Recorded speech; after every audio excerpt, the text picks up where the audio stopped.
Bas en Saskia hebben het in gelezen kermiskrantje, het Dat Spookhuisjaar. Oh, dit Best is... weer, hè? Ja, dan Ja. moest het automatisch goed lezen. Ja. Hoi, Freek hier. De lente is natuurlijk het seizoen van nieuw leven. Lammetjes in de wei, vogelnestjes in je achtertuin en babydieren zien er altijd... Ah, Freek. Hij maakt zulke leuke video's. Maar wist niet wel dat hij dyslexie had? Nou, daar giet dus een plooi praat ik hoor.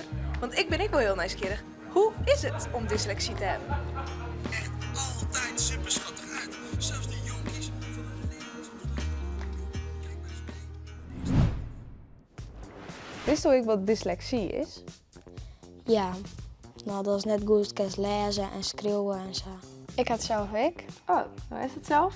Kun je mij daar wat over vertellen? Nou, ik vind het lezen en heel moeilijk. En de spelling, als ik wat schreeuwen moet, vind ik heel moeilijk. Want ik schreeuw heel vaak iets wat misschien helemaal niet bestaat. Door is geen dyslexie. Ik heb geen dyslexie. Maar ik ben wel benieuwd hoe het is om het bot te hebben. Hoe kom ik daarachter? Nou, dan kan je gewoon iemand vragen zo van hoe dat is. Dan kan je gewoon even praten. Zo. Misschien een meisje vragen die de volle verstand van haar van dyslexie. En dan ik een eentje die het ik had, vraag je en dan erover praten. En zo. Dat is wel een goed idee. Ik ben hier nog met Tjitske en zij houdt dyslexiebegeleiding op de basisschool. Dat klopt. Als eerst, wat is dyslexie, jongens? Nou, dyslexie betekent ook letterlijk moeite met lezen. Dus ben die dyslexie heeft, die heeft moeite met het lezen van woorden, maar ik met het schreeuwen van woorden.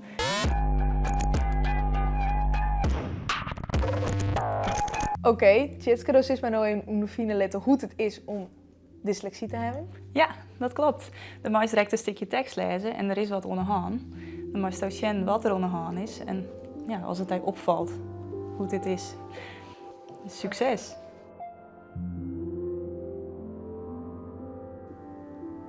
Die letters zijn omdraaid, of net?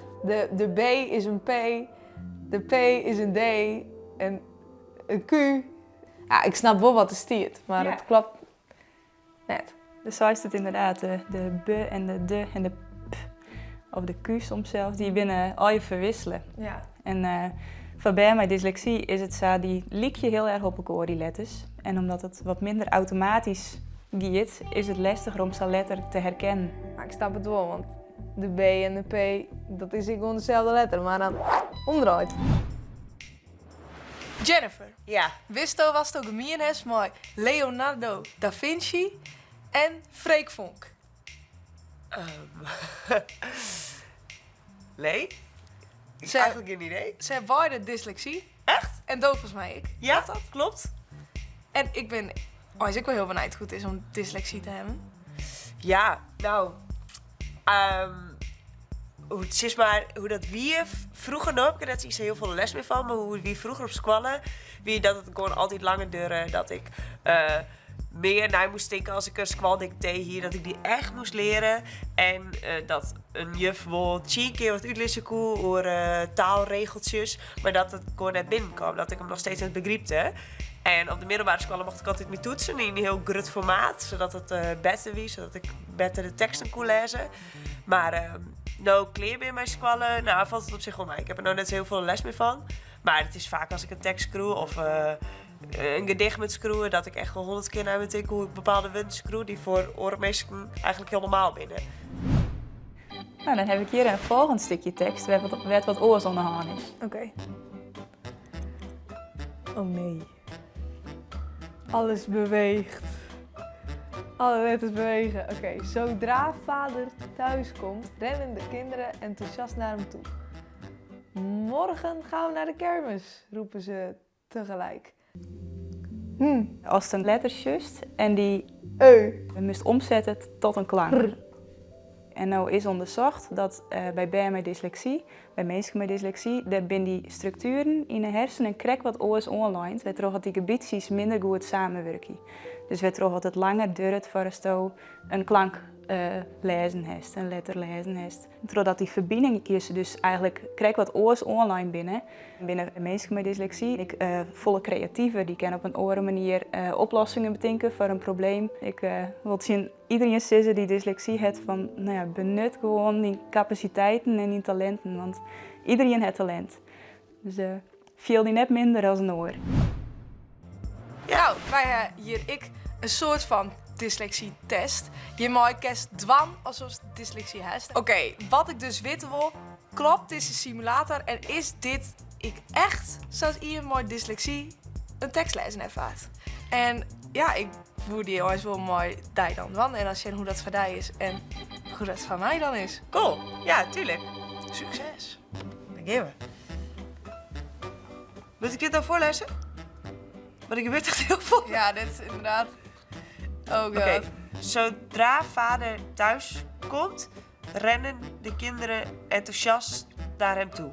Saskia kijkt ernaar uit om in het reuzenrad en het spookhuis te gaan. Het spreekt alle kanten op. Ingrid woordenbrei. Waar wil Saskia graag in? Nou, zou ze uit het reuzenrad. Ja. En dit is dus wat ik vroeger hier. Ik weet dus dat het het reuzenrad is, maar ik heb me gewoon net meer herinnering. Omdat ik te druk bezig ben waarschijnlijk met die winnen lezen. Oh. Is gewoon kiezen. Hier steen complete wunsteen omdraait. Maar hoe herstelt het nou? En wat... Hoe weet ik nou... Wat is nou de echte dyslexie? of zo? Maar als je dit leest dan wat er stiert. Of wist je meteen als het nacht is, schrikt Bas een keer. Ja, Ik ken dit als ik echt wutsie per wutsie lees, dan lees ik als het is nacht. Maar als ik het gewoon in één keer lees, dan zoek ik het gewoon als een kloppende zin lezen. Ja, maar hoe herstelt dat? dat ken ik dus net. Probeer maar eens een zin om echt te lezen wat er stiert. Oké. Als het is nacht, schrikt Bas een keer in wakker. Hij hoort rare buitengeluiden. Het lijkt een soort wel gehuil. Zou het dat zijn spookhuis? Denkt hij. Bas en Saskia hebben het in gelezen kermiskrantje. Het dat spookhuisjaar. Oh, dit Best is... weer, hè? Ja. Ik denk wel dat het een goede simulatie is om te ervaren wat ik toch. Oké. Maar dat die brein het misschien te snel oordeelt. Als het geen dyslexie is. Ja. Oké, dus de kerst wel echt op het internet en mooi bepaalde testjes ervaren hoe het is om dyslexie te hebben. Ja, Vet. zeker. Oké, conclusie. Ik heb best wel goed ervaren hoe het is om dyslexie te hebben. En dat is best wel raar. Want de letters gaan echt van links naar rechts en terug heen en weer omdraait. Dus het is echt super gek. Maar ja, als het heeft, dan mag er gewoon maar libje. En gelukkig ken dat wel, want er zijn mensen die helpen kennen. En als het heeft, is dat ik net erg. De is net dom, de is net minder. Dan hoeft hij net te scammen. Nou, dan ben je dit de video voor deze week. Vergeet net te liken, te abonneren en tot de volgende keer.